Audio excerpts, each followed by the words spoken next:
guys supported us the quickest. So thanks again for that. Oh, but also the cheapest though. Also the cheapest. But I was surprised to see how many people were upset about the price point. But at the same time, it's like the number of people backing it is just so much higher than the comment. I mean, it's like you could complain about the price point, but when there's so many people backing it so quickly, it just answers the question immediately. Like, hey, is $350 too much?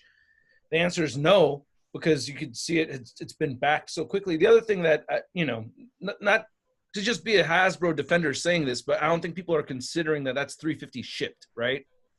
So it's like, what I ship out figures, and well, not recently because of COVIDs, but I've shipped out figures, and then I just assume something like that's like $50 to $60 to ship out. I don't even know how much it's going to weigh, but I'm assuming that at least $50 to ship something that large, right? Especially coming, going across the United States and everything, someone like myself, right? That sounds like smart question. So I'm going to let Dan and Ryan answer that. I'll go grab the actual model and I'll be back in a minute. Yeah, that is, it is $350 plus taxes, but it is shipped to the continental US. We are still working through the international plans. That was a big topic of discussion, on social media, and we are working on it. Our goal is to make it available in as many regions and countries as possible. There's different logistics that go into it because, as we know, going in North America, we're selling it through the Hasbro Pulse, which is part of Hasbro. So it's a little, that's a little simpler. And then once you start to get in other retailers on board, but stay tuned. If there's any international fans watching this, whenever this goes up, hopefully the international plans will be announced shortly for that. All right. And then would you say, so the how did you guys come to the $350 price point? Like because there's people that say, oh, it should have been $200, or like people that are saying that it should have been cheaper. Like how, I don't even know where to start, like where the logistics come in for coming up with, how much a figure is supposed to cost. But if you can, I don't know, maybe shine a little light on how you guys come to that number. I think that may. So we secretly have a master mold like finance computer, and we just like type in and it like beeps out like the price point. You know what I mean? That's how it works. Beep beep boop bop bop boop. Hey, $350. There's actually a master mold in the factory, and he's actually making all these little Sentinels. It's true. It's true. Yeah, it's just I think most fans know this, but it is a crowdfund model, which means, again, like it is not paid for until it is ultimately paid for, which is like, we don't do normal business like that. So I think people kind of understand some of those, just in the Kickstarter kind of world we live in. But then, yeah, it was also just working with our design team, engineers, and Jesse and the Marvel team on figuring out what size it would be. And, when we teased the Sentinel at New York Toy Fair Fan Media, people were jumping to conclusions of it's going to be a 4-foot Sentinel and this and that, a 3-foot Sentinel. But I think it's easy to just say that without actually picturing what the realities would be. So Dwight can talk more about, the scaling with normal 6-inch figure, but yeah, every kind of inch you keep going up there, just the whole volume kind of increases, and everything from the package that this needs to get shipped all around the world, like that adds more expense. So it's a combination of factors, but we're happy with where we ended up. It's the biggest Sentinel by far ever, the biggest Marvel Legends figure by far ever. And so Dwight probably brought him back with him. Yeah, I mean, Ryan nailed on a lot of the beats about this guy. The thing about him is, at this size, you can still play with it, and that was why. And if you guys talked while I was grabbing this, tell me to shut my mouth and we'll move on. But we developed this. We started working on this concept probably a little bit over 2 years ago. Yeah. And this is not the first design of what the Sentinel was going to look like. And those learnings actually gave us a lot. Getting some early breadboard models in really let us see what we were working with scale, because, we were just plotting pictures at the office and printing out things to scale. And when it's just in a one 1D form, you only can see so much. But then once you actually see this thing and his thickness and his size, and when you can put it next to, you know, a standard 6-inch figure, and all of a sudden you're like, this thing is not just big, it's massive.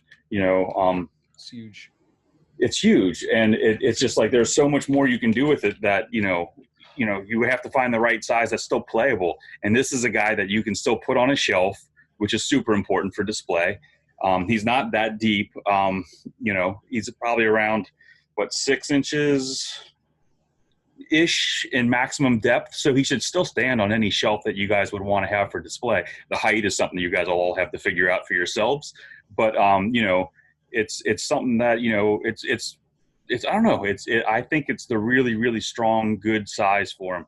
You know, maybe in the future, if we get around to something like a Galactus or, you know, the Celestial scales, maybe we can go bigger than this at a different price point.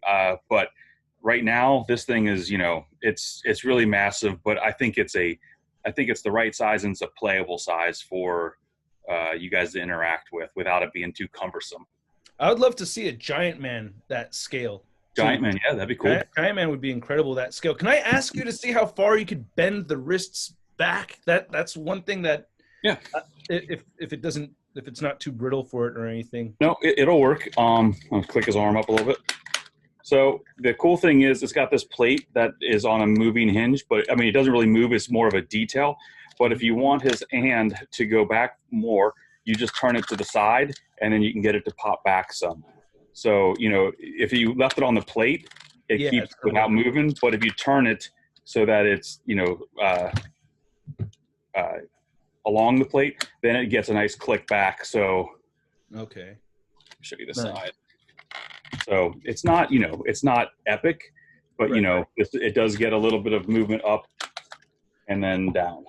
See, in case you guys wanted to add more tiers, just in case, or if you're able to, because that's one thing I was like, okay, wait, I have a list of things that I want them to add to it, and that was, you've made some Iron Man figures that have interchangeable hands that just straight up are posed for the strong.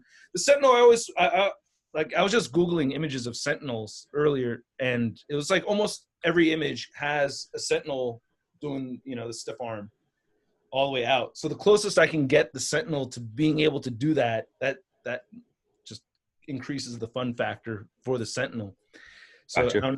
I don't know if it's even possible for you guys to add more rewards at this point. I don't know. Is that a possibility, or is it just totally capped out as far as what you? No, we're talking about it. We don't have anything to announce today, but you know, with the fans supporting it in such a big way so quickly, we're still discussing, is there something else we can do? Are there other options, you know, other tiers we can add? And we've had a lot of internal discussions just over the last few days on where we might be able to go. I don't think we're announcing anything today because we don't have anything set, but we're excited to see, you know, where we can go. And the best thing about you guys being so aggressively supportive so early is we still have many days to go, which gives us lots of time to really think about what the right things to do, if we're able to do anything at all.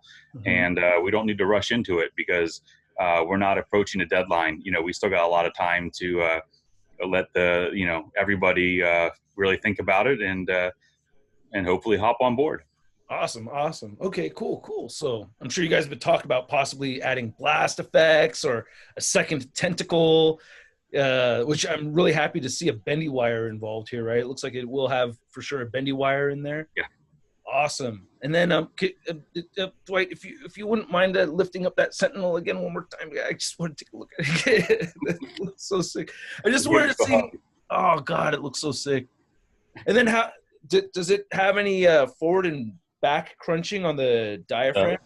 It's got a inverted torso. So he's got a basically what we have the ab crunch on a normal figure. It goes down into his belly, and then he's got a torso rocker as well. So nice. You can get him to tilt to the left, tilt to the right, go back, go forward, as well as great. It will click back a couple. There you go. 1, 2. Two steps back. 2. Is that at the waist forward?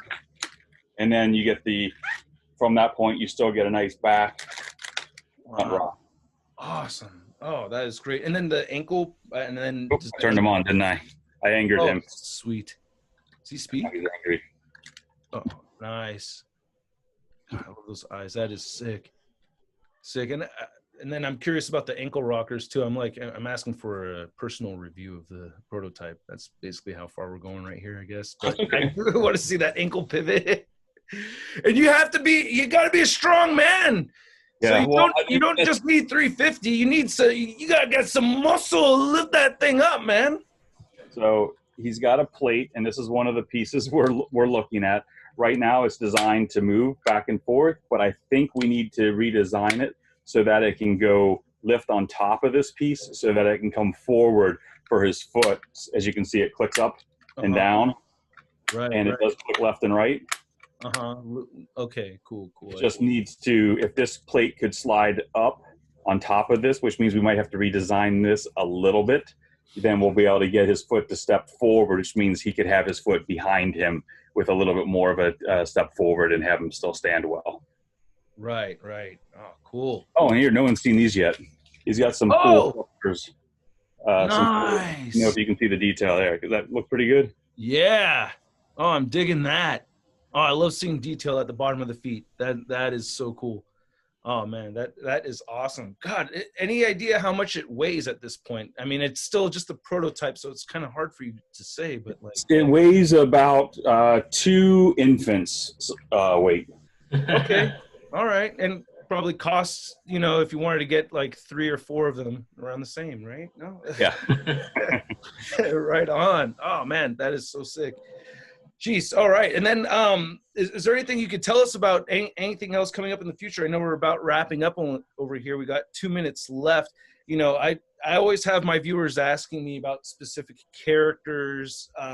And I know you guys never are able to answer those unless you have something prepared that you want to talk about already. But last we spoke, I was a little bummed out about Age of Apocalypse characters, a whole wave set for that. Then I bought the omnibus, read the whole thing, and now I really like Age of Apocalypse. So now I've come back to you asking, are we going to get another wave of Age of Apocalypse figures by any chance? Shartimus, you need if you really want us to do, more Age of Apocalypse, you guys need to tell us to do it. You know what I mean? All 3 of us, we really look at all the boards and everything like that. So we keep our ears to the sites really closely, so we can't announce anything at all really, but the more you guys get into certain properties and brands, like we are listening and we take into that, you know what I mean? Right on. So Dwight and Ryan already mentioned we are having a House of X wave that's coming out, so it's gonna look perfect for that Sentinel that you guys just, backed, so stay tuned for that. Awesome. All right. Hopefully we get yeah, Age of Apocalypse, some more Jim Lee era figures. I mean, well, shoot, I think we've actually pretty much hit almost all of them. I'm not thinking of too many. I mean, yeah. We're getting close. Close. Yeah, we're like pretty much there right now. So, and then the Phantom X, we haven't seen any. I don't think we've seen any images of the Phantom X at all. I'm just kind of curious if that's going to be more of a classic Phantom X or if it's going to be more of an X-Force design Phantom X. That's just one thing that's been on my mind. I don't know if you can answer that one. Not familiar with that one. No.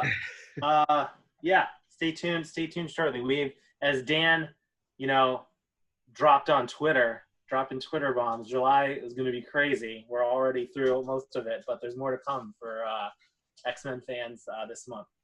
All right. So a lot of anticipation right there. All right. I'm looking forward to it. Thanks so much, you guys, for sharing your time and being on here and everything and having this interview and showing off the Sentinel and getting into all the details and all that stuff, man. Really appreciate it. No problem, Russ. Good seeing you, man. Yeah. Stay healthy, man. Thanks.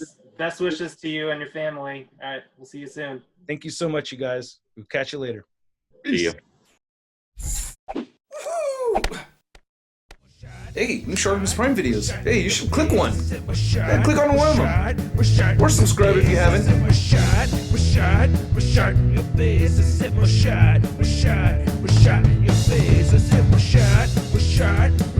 Your face.